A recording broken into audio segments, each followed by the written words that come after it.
apresentar o programa Fala Turma.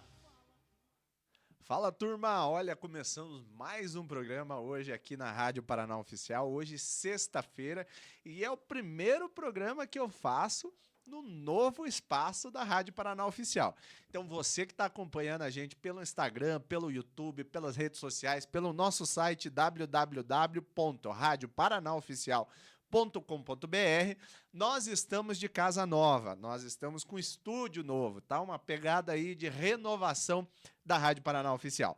Então hoje, nessa sexta-feira, hoje também daqui a pouco, a maioria das vezes, você que me acompanha aí como ouvinte, você tem acompanhado o Luan sem uma camisa polo, uma blusa aqui, uma blusa ali, às vezes até um moletom, mas hoje eu tô alinhado, hoje eu tô de blazer e de camisa social, porque daqui a pouco, às 17 horas não, perdão, que é agora, às 19 horas, eu estarei na Câmara de Vereadores, a convite da vereadora Camila Gonda, que fará uma audiência sobre a juventude, parabenizando a juventude. Estará lá grandes amigos meus, pessoas que já passaram por aqui, por exemplo, o Gustavo Miró, que vai ser homenageado no dia de hoje. Também tem os amigos ali de Piraquara, Pinhais, enfim, toda essa gente muito bacana que tem debatido política pública de juventude no estado do Paraná e na região metropolitana da nossa amada Curitiba. E hoje, no programa de hoje, eu quero falar um assunto que é o assunto do momento, mas é um assunto que também está me preocupando e é uma coisa que é central, a gente precisa ficar preocupado, que foi o vídeo do Felca, que teve a prisão do Ítalo Santos, né? Que, enfim, cometia ali o crime de adultização das crianças, e o Felca mostrou uma realidade que é um mundo, um submundo da comunicação, aí, um submundo do WhatsApp, do Telegram, das redes sociais, que vem trazendo esse conteúdo. Inclusive, gerou um debate, que é o debate do momento, sobre a exposição das nossas crianças no Instagram, no TikTok. Então, parabéns ao Felca, um paranaense da cidade de Londrina, mas também o parabéns à polícia que já fez a prisão do rapaz. O rapaz, inclusive, chegou a fugir do apartamento que morava e ganhava muitos seguidores, tinha ganhado muito dinheiro, estava morando muito bem. Mas ele já vai responder os processos, inclusive a Câmara dos Deputados tem debatido muito uma legislação sobre isso. Aqui na Câmara de Vereadores também está avançando algum projeto nesse sentido, mas é importantíssimo que não vire água, que não vire tema de momento, que não vire apenas para o like, para dizer que está apoiando.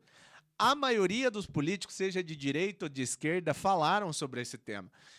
Colocaram suas propostas nas redes sociais, colocaram a proposta ali para tramitar projetos de leis, etc. e tudo mais, mas não avançou. Não avançou em algumas políticas. Eu não vou me lembrar agora, talvez seja o país, a Colômbia, que proibiu o casamento de menores. Então você veja, lá teve um avanço. Aqui no Brasil, infelizmente, ou seja pela burocracia, ou seja pela falta de compromisso das pessoas com a pauta, que me preocupa ver esses políticos diariamente para postar na rede social, para dizer que está defendendo a pauta, e no final não avança nos projetos.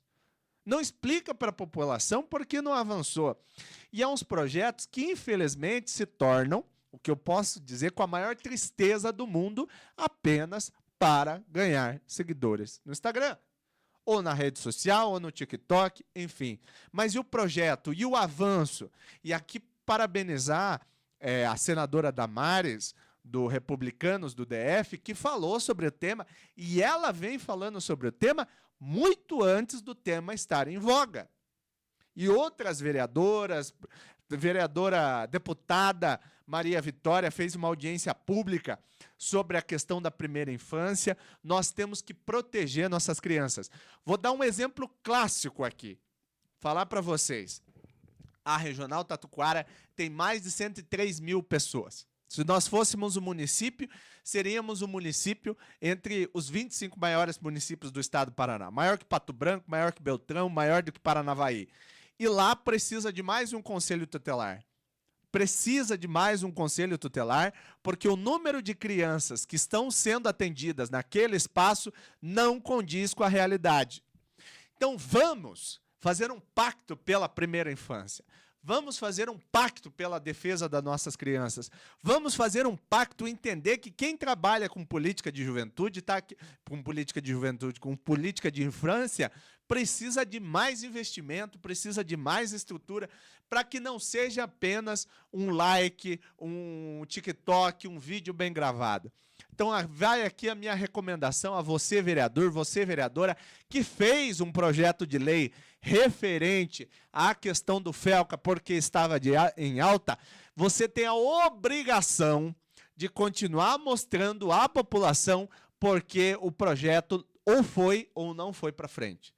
Não seja canalha de usar o tema para crescer e, no final, não defender a pauta. Porque não pode, a gente não pode aceitar que seja apenas um crescimento nas redes sociais. Isso é de uma tristeza e me deixa muito triste que mesmo que a gente coloque em voga, e é muito importante a gente colocar esse tema em voga, mas que não vire apenas um like no Instagram, que daqui a pouco seja outra trend e a gente esqueça a defesa das nossas crianças. Leonel Brizola dizia que a única pessoa que precisa de privilégio nesse país são as nossas crianças. Quem precisa de privilégio nesse país são as nossas crianças.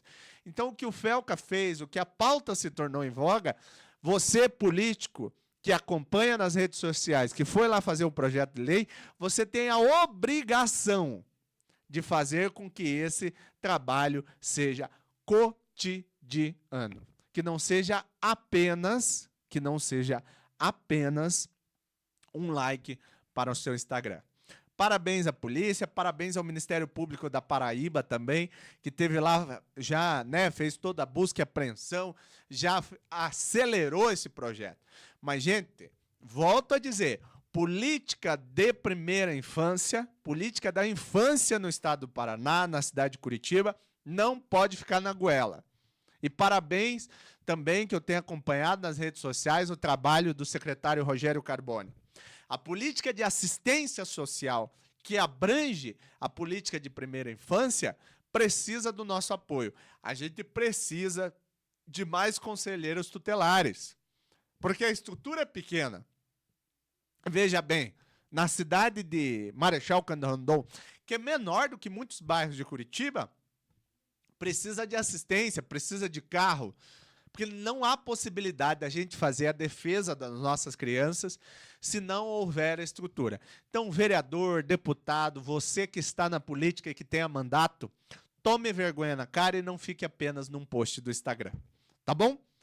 E também teve outros temas que foram relevantes e que são relevantes nesse dia de hoje, seja por rede social, das coisas que estão bombando aí nas nossas redes. Você que está acompanhando aí, foi a primeira pesquisa que saiu aqui para o governo do estado do Paraná. Quem fez a pesquisa foi o Instituto Paraná Pesquisa. Um instituto aí bem recomendado pela política, bem recomendado pelo estado do Paraná, do Murilo Hidalgo, que colocou à frente o Sérgio Moro, logo em seguida vem o deputado Requião Filho, em algumas pesquisas ou colocam o Alexandre ou colocam o Guto Silva, né? Mas o que é certo nessa pesquisa é que o cenário eleitoral é completamente aberto. Alguns dizem que o senador Sérgio Moro tende a ganhar no primeiro turno. Eu acredito que não. Até porque a pesquisa espontânea, hoje, se você perguntar de pronto assim, em quem você vota? Nessa pesquisa pela Paraná Pesquisa, em quem você vota? Quem está em primeiro lugar é o governador Ratinho Júnior. Ou seja, o governador tem a sua aprovação, tem a sua densidade eleitoral. O prefeito de Curitiba, hoje eu até vi também nesse meandros de pesquisa, né? O prefeito Eduardo Pimentel com mais de 80% de aprovação, né? O governador também com índice altíssimo de aprovação. Então, é prova cabal de que hoje a gente tem uma realidade política em que o governador do estado do Paraná é o grande eleitor e o prefeito da capital, assim como o prefeito Thiago Amaral, o prefeito de Foz do Iguaçu, os prefeitos que foram eleitos nesta última eleição estão muito bem. Mas outra novidade também do cenário eleitoral aqui do estado do Paraná é a mudança de partido. A mudança de partido do vice-prefeito de Curitiba, o prefeito do vice-prefeito do Eduardo Pimentel, que é o Paulo Martins. Para quem não conhece, o Paulo Eduardo Martins, interessantíssimo o nome do meio dele. O PM, eu tenho alguns amigos aí que acompanham o Paulo Martins, chamam ele de PM. Nessa pesquisa, o PM deu 15%. E foi um grande ato, teve uma mobilização muito grande por parte do Partido Novo. Teve o Deltan, teve o Kilter, teve outras lideranças que estiveram em Jara, o Henrique Mecabô, que é candidato a deputado federal por Cascavel, inclusive uma grande liderança lá do Novo na região oeste do Paraná. O fato consolidado é, na minha avaliação, o Partido Novo sabe muito bem, coloca o Paulo Martins. O Paulo Martins fez 1 milhão e 300 mil votos como candidato ao Senado. Se tivesse um pouquinho mais tempo de campanha, acredito eu, ganharia a eleição. Porque era a força do PL, do 22 e do bolsonarismo e do Ratinho no estado do Paraná. Então, minha gente, o cenário é completamente aberto, seja para o Paulo Martins, seja para o candidato do governador, seja para o candidato de oposição. Eu creio a dizer que o ex-prefeito de Curitiba, creio a entender, né? Eu entendo que, e tenho falado aí no bastidor, que o melhor candidato do governador é o ex-prefeito de Curitiba. Agora, se o governador vai aceitar o ex-prefeito de Curitiba como candidato, daí é outros 500. A gente sabe que o candidato do governador é o Guto Silva, mas o Guto Silva bateu índices muito aquém do que se esperava depois de ser secretário da cidade.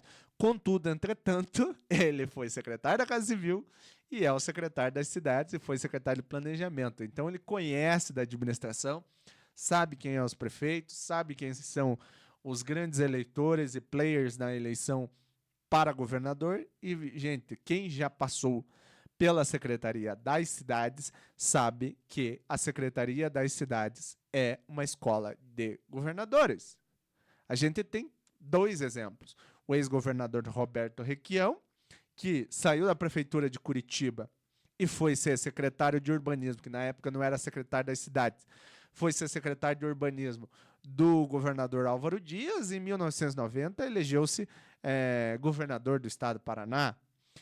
E o próprio governador Ratinho Júnior, no mandato do governador Beto Richa, foi secretário. Né? Então, é uma secretaria que cria, até não fui, vou dar o frasista que disse isso, né? O homem que cunhou esse termo como secretaria que faz governadores, que é o deputado federal Ricardo Barros. Então, você veja, um leitor assíduo da política, um político habilidoso, o Ricardo Barros, disse que é uma secretaria que faz governadores. Então, o cenário está muito aberto. Eu fiquei surpreso, na verdade, com os nomes. A própria pesquisa que coloca Ratinho como candidato ao Senado, Ratinho muito bem. E logo em seguida, a ex-candidata a prefeita Cristina Grêmio. Depois me surpreendeu a chegada do senador Osmar Dias. Você aí de casa, você lembra quem é Osmar Dias? Você sabe quem é Osmar Dias? O Osmar não é candidato desde 2010.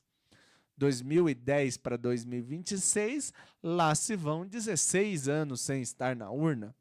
E ele apareceu com uma boa pesquisa para prefeito, para senador. Mas é o que eu digo, se você chega para o eleitor mais antigo e pergunta, quem é seu candidato ao Senado? Ah, não sei quem é. Você está entre Ratinho, Cristina, Osmar? Ah, conheço Dias, vou votar no Osmar Dias. Pode até ter uma confusão de pessoas que pensam que o Osmar é o Álvaro, que foi senador, candidato a senador na última eleição. Mas fato é que a espontânea coloca o nome da Cristina, coloca o nome do governador Ratinho Júnior. Então, o cenário, seja para senador, para governador, cenário completamente aberto. Surpreende o posicionamento do deputado estadual Requião Filho. 25% em alguma pesquisa de algum candidato. É um nome conhecido, é o nome do ex-governador Requião, então a gente sabe quem é.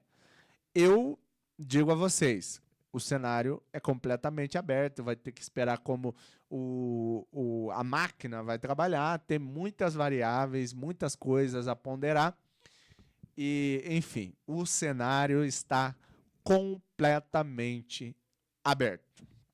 Outra grande novidade que a gente vai comentar aqui hoje é a possibilidade, e já virou um comentário aí no bastidor da política, foi eleito agora, para assumir agora em setembro, o ministro Edson Fachin, que é professor da Universidade Federal do Paraná, fez carreira aqui no estado, ele é gaúcho, mas ele fez carreira como acadêmico, como professor de direito, depois foi aí muito tempo advogado. O professor Edson Fachin, que é professor da Universidade Federal do Paraná, foi eleito pelos seus pares do Supremo Tribunal Federal, presidente do Supremo Tribunal Federal. Então sai o ministro Edson Barroso, ele era vice do ministro Edson Barroso, e sobe o ministro Edson Fachin. Edson Barroso? Não é Edson Barroso. Eu não lembro como é que é o primeiro nome do Barroso, mas aí sai o ministro Barroso e entra o ministro Fachin. E quem é o vice do Fachin?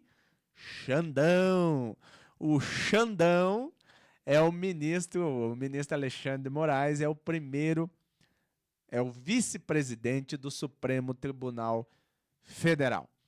Então, é o momento, claro, eles têm toda uma precedência ali, os mais novos que não ocuparam a presidência vão assumir e tá nessa mudança. Então, assume em setembro agora o ministro Fachin como presidente do Supremo Tribunal Federal. Mas parabéns ao ministro Fachin, aí não é nascido no Paraná, mas é um representante paranaense. Inclusive, lembro muito quando foi indicado o ministro Fachin pela ex-presidenta Dilma. E, salvo engano, eu acho que é salvo engano. Não, o Alexandre foi indicado, o Alexandre foi do Teoriza Vasque, mas não lembro qual ministro que foi o do anterior ao Fachin. Não lembro se era o ministro Aires Grau, se era o ministro Aires Brito, não me lembro.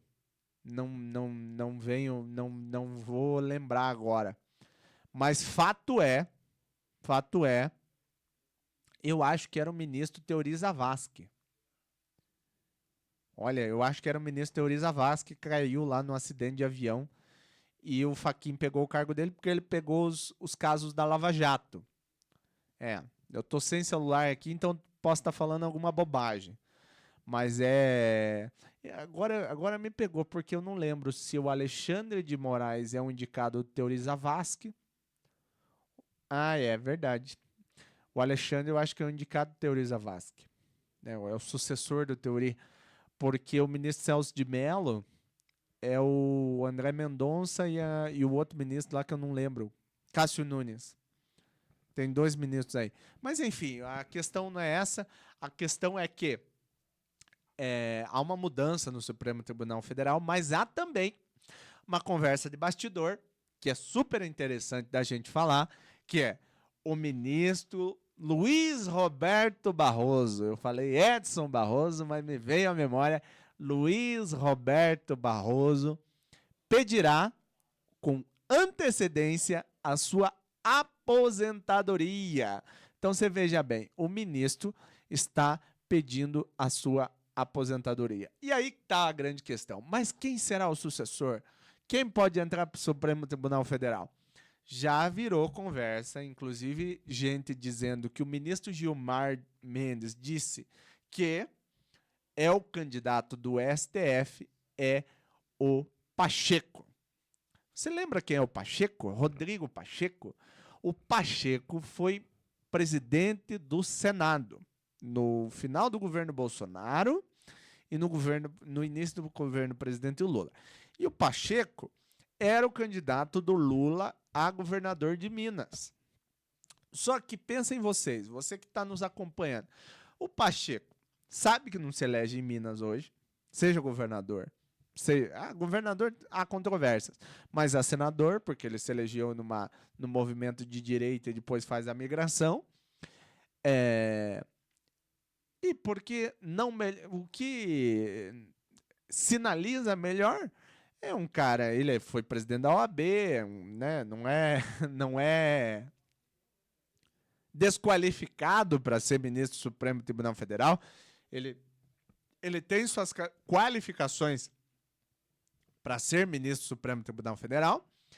Ele se colocou à disposição e o ministro Gilmar Mendes disse que ele é o candidato dos sonhos, né? O candidato dos ministros do Supremo.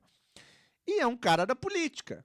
Então, uniria o útil ao agradável. Nesse momento de tensão do Supremo com a Câmara dos Deputados, discussão da emenda, e não pode, emenda isso, emenda aquilo.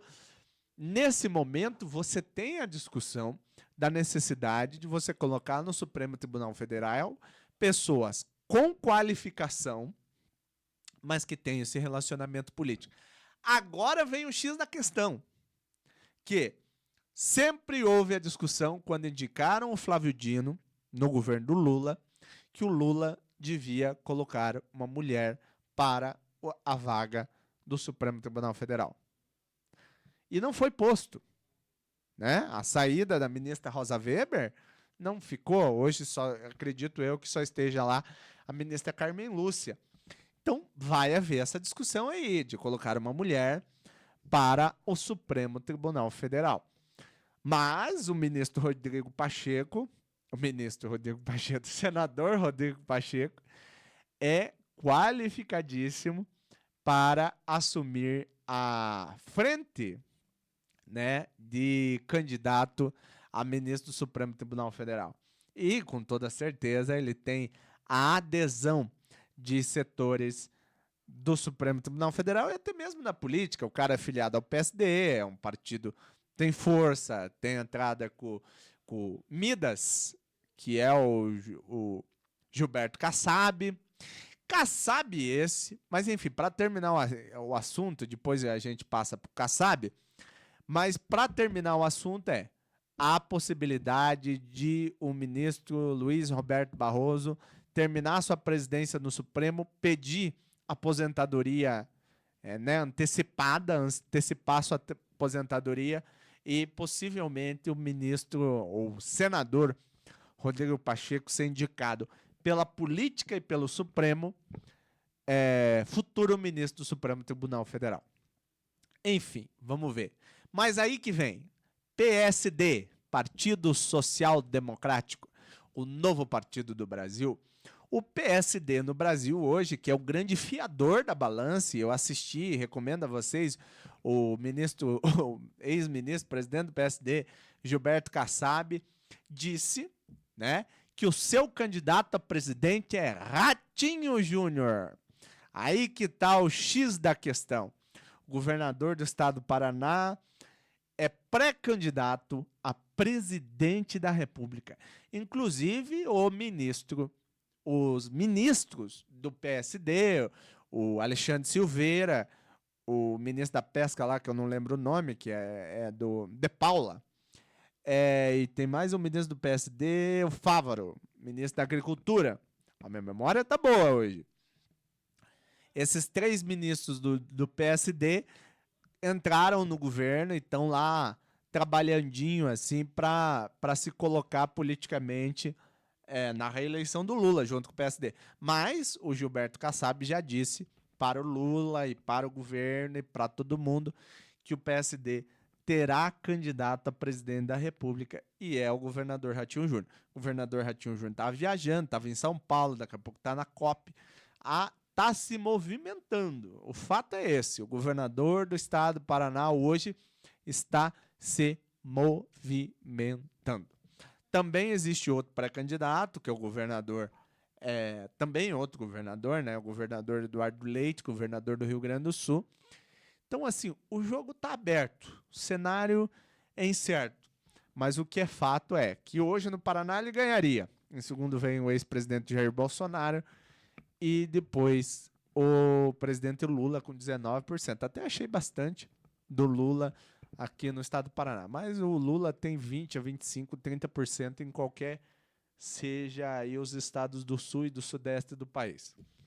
Mas fato que o Bolsonaro está inelegível, sem poder recorrer, está em prisão domiciliar, está sem celular, não pode sair.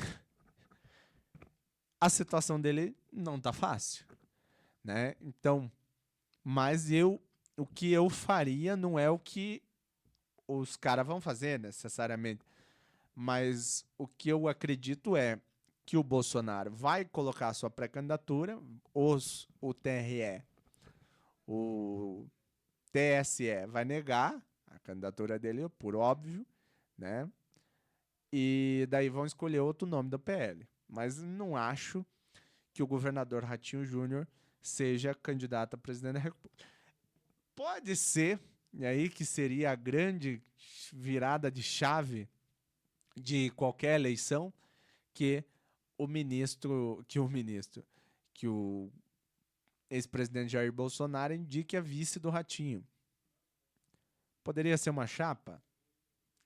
Não sei. Acho muito recente. Acho tudo possível. Na arte da política, tudo possível. Mas, ainda assim, o Jair Bolsonaro, da direita ali, é o melhor candidato. Porque ele tem mais de 35%. Ele é o cara que tem força eleitoral. Ele é o cara que tem voto e que tem mobilizado vis-a-vis as manifestações que teve aí no país por parte do bolsonarismo. Mas eu fiquei muito surpreso e continuo surpreso, na verdade, com as mobilizações que está tendo. E são mobilizações importantes que as pessoas têm colocado aí. E, assim, sinceramente, vou dizer a vocês, não sei. E tenho acompanhado as entregas do governo, não sei se o Lula consegue mobilizar o quanto ele mobilizou contra o Bolsonaro. Não sei. Porque a gente tinha acabado de sair de uma pandemia, a pandemia não está em voga mais e tal, etc. E, gente, não tá fácil para ninguém. Não é simples, não é categórico. Mas espero eu aqui no programa Fala Turma que a necessidade maior que a gente defende aqui nesse programa, que o programa tem esse papel, que o programa Fala Turma é necessariamente para colocar novos quadros na vida pública brasileira, ficarei muito feliz se nós colocarmos uma nova geração política, seja no Congresso, seja na Câmara dos Deputados, aonde for. A gente precisa renovar a política. E quando eu digo renovação da política, não necessariamente precisa ser em idade. Claro que quanto mais novo, melhor. Mas seja de práticas políticas, não seja do acordo, do negócio e tal. A mudança é da prática, da forma de fazer. E com toda certeza, a gente vai ter uma mudança política estrutural nesse país. Assim como está mudando a Rádio Paraná Oficial, aqui os nossos espaços, e estamos acompanhando sempre e tudo mais, mas necessariamente a gente precisa mudar a estrutura política do nosso país. E muitas coisas, como lá no começo eu falei do Ítalo Santos, que fez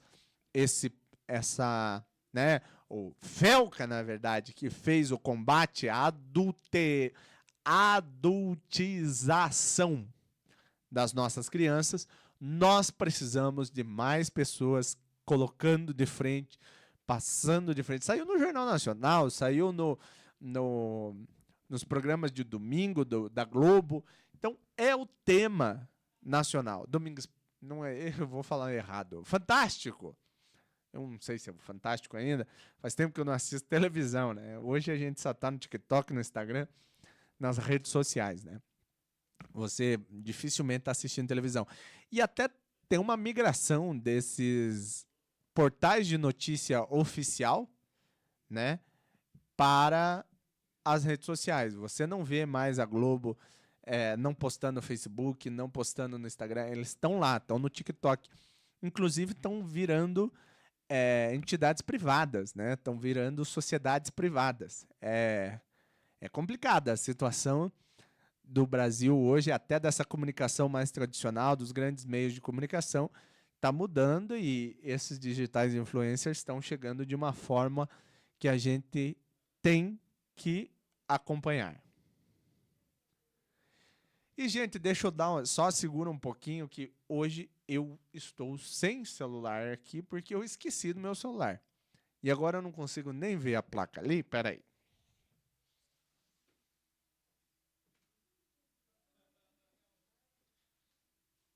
Ainda temos aí mais 15 minutos, mas quero dizer o seguinte. Semana que vem, o meu amigo,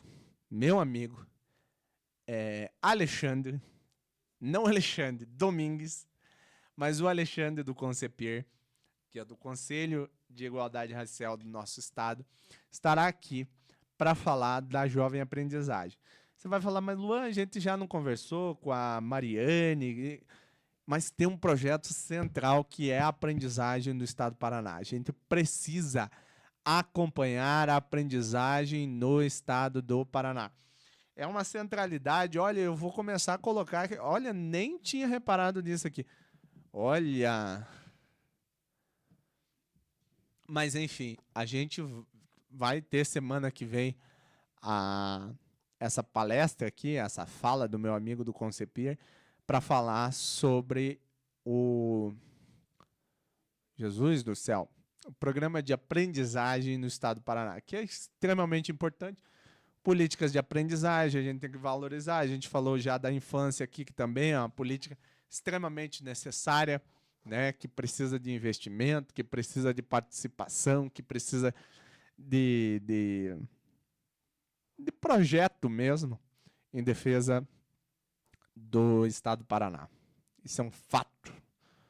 Um fato que na disputa de orçamento, na disputa da rubrica, na disputa do dia a dia da administração, é quase, não vou dizer quase que impossível, mas na disputa do orçamento entre saúde, educação, etc., o orçamento é curto.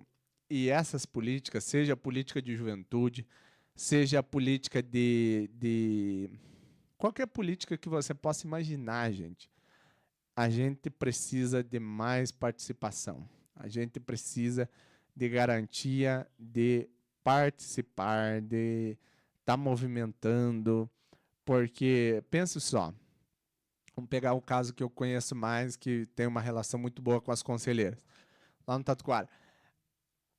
5 conselheiras para dar conta de muitas crianças. E às vezes sem estrutura, às vezes falta estrutura, né? Tem que complementar, o salário não é tão bom. A gente esperava, porque conselheiro tutelar, não sei se você sabe, se você que está nos acompanhando sabe, mas conselheiro tutelar é um cargo eleito. É um cargo eleito pela sociedade. Nós, de forma generalizada, não participamos e não acompanhamos, mas é muito importante. A participação popular é muito importante no dia a dia da administração. Vou dar outro exemplo de conselho que é extremamente importante. Conselho de Educação, extremamente importante, e o Conselho de Saúde. Para você ter uma ideia, você que nos acompanha, o Conselho de Saúde da cidade de Curitiba fiscaliza todo o dinheiro da saúde da nossa cidade. Os bilhões que passam na Secretaria de Saúde. Porque a Secretaria de Saúde é uma rubrica de 23% ou 25% do orçamento da cidade de Curitiba.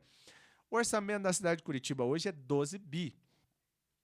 Então vamos por aí que pelo menos quase 3 bilhões de reais, se eu tiver ruim de conta, mais de 3 bilhões de reais é orçamento, né, vamos colocar aí 2 bilhões e meio. Se o 12, 1.200, 2.400, dá 20%, 2 milhões e 400 mil, né? E mais meio, mais 6, 3 bilhões. 3 bilhões de reais é mais ou menos o orçamento da cidade de Curitiba para a saúde. Então, você pensa, 3 bilhões de reais passa pelo Conselho de Saúde. Então, tem o Conselho Local, lá no seu posto de saúde, tem o Conselho Distrital, que é a Regional de Saúde, que a gente fala, e tem o Conselho Municipal. Até teve reunião agora do Conselho Municipal de Saúde. Então, você veja, a sociedade civil organizada tem suas cadeiras. A representação de trabalhadores, sindicatos, tem sua cadeira. A representação do governo municipal, Secretaria de Saúde, de Finanças, RH, tem sua cadeira também. Então, é importantíssimo que a gente entenda a participação, que foi uma garantia da Constituição Cidadã, que a gente participe dos conselhos e participe da discussão de orçamento. Vou dar outro exemplo fundamental. A discussão do Plano Nacional de Educação. Eu tive lá, e depois... Enfim, é um problema, porque tudo se faz muito rápido. E o consórcio de educação do Estado do Paraná, entre os pequenos municípios, que... tem que trazer ela aqui, uma grande amiga minha que é lá do município de Nova Cantu, a Cláudia. Ela é secretária do convênio, mas esse convênio... Qual é a única forma? Pense o seguinte, nós temos aqui 20 municípios. Vocês são aí, estão em 20 pessoas. Só que nós temos, cada um tem 2 crianças, 40 crianças. 40 crianças para um salário de 20, se cada um for cuidar de um, não dá certo. Então, eles se juntaram para montar a estrutura educacional de 40 crianças. É assim, para montar a educação em tempo integral, etc. Eu estou dando um exemplo aqui, mas o fator é, os municípios estão se juntando para administrar a educação. É uma forma que os municípios têm, principalmente que municípios que dependem do fundo de participação dos municípios, para manter e avançar na educação em tempo integral. Porque você tem mais um aqui, tira um dali, vai colocando, vai conseguindo manobrar o orçamento para avançar no tema da educação. E nós ficamos lá, e não se debateu educação em tempo integral, formas de financiamento, se debateu, infelizmente, uma tese que não existe, de ideologia. Porque o problema central hoje, e é o que não se fala, não é ideologização de nossas crianças. Porque essa tese de ideologia não está chegando na escola, no chão da escola, no dia a dia da escola. Essa tese ainda está dentro da universidade. O fator é que essa tese toma corpo nas redes sociais.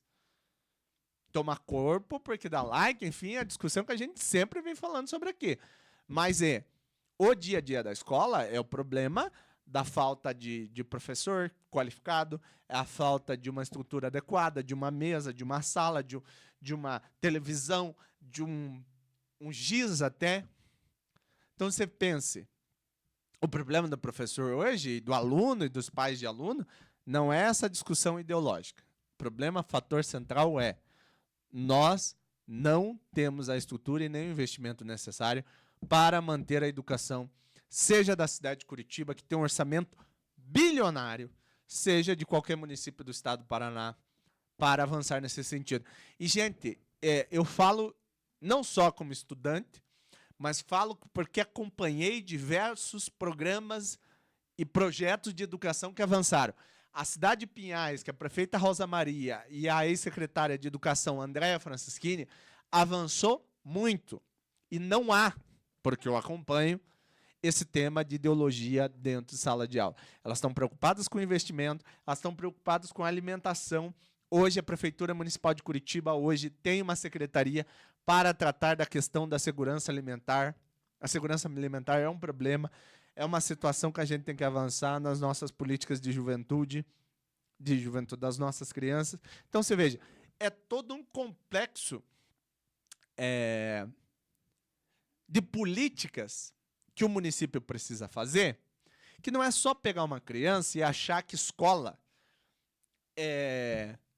como é que eu posso dizer, uma garagem para jogar a criança lá. A escola não é depósito de aluno. A escola não é depósito de aluno. Precisa de orçamento, precisa de acompanhamento dos pais, precisa de professores bem qualificados, de diretores que acompanhem meta, prazo, capacidade de financiamento do Estado nessas escolas, Quem tem mais dificuldade tem que entender por que tem dificuldade. Por que a escola X tem mais dificuldade que a escola Y? Porque a questão da qualidade... Gente, pense o seguinte, é tão necessária a Secretaria de Segurança Alimentar porque até mesmo a alimentação das nossas crianças tem impacto na administração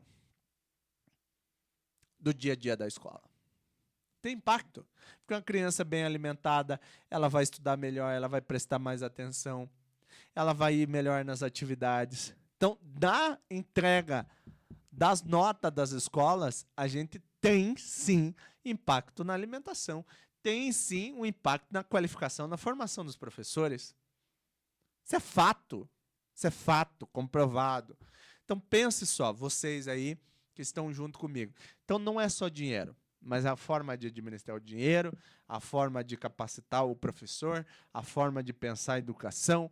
E eu vi um vídeo que até me entristeceu, me deixou muito triste, que foi um estudante, né, um aluno lá dizendo por que eu tinha que estudar tal coisa, etc. e tal. Porque a escola tem um papel fundamental na qualificação das nossas crianças. E não é disputa ideológica. É claro que existe ideologia, existem professores ideológicos, é claro, mas o papel do professor e o juramento de quem defende a escola é que você dedicaria a sua vida à formação de cidadãos qualificados, pessoas qualificadas, pessoas que vivem a cidade qualificadas. Então, esse é o fator. Né? Você tem uma necessidade de um pensamento crítico. Né? E quando eu falo isso, não é em maldade, é que é difícil. É difícil competir, é difícil estar lá.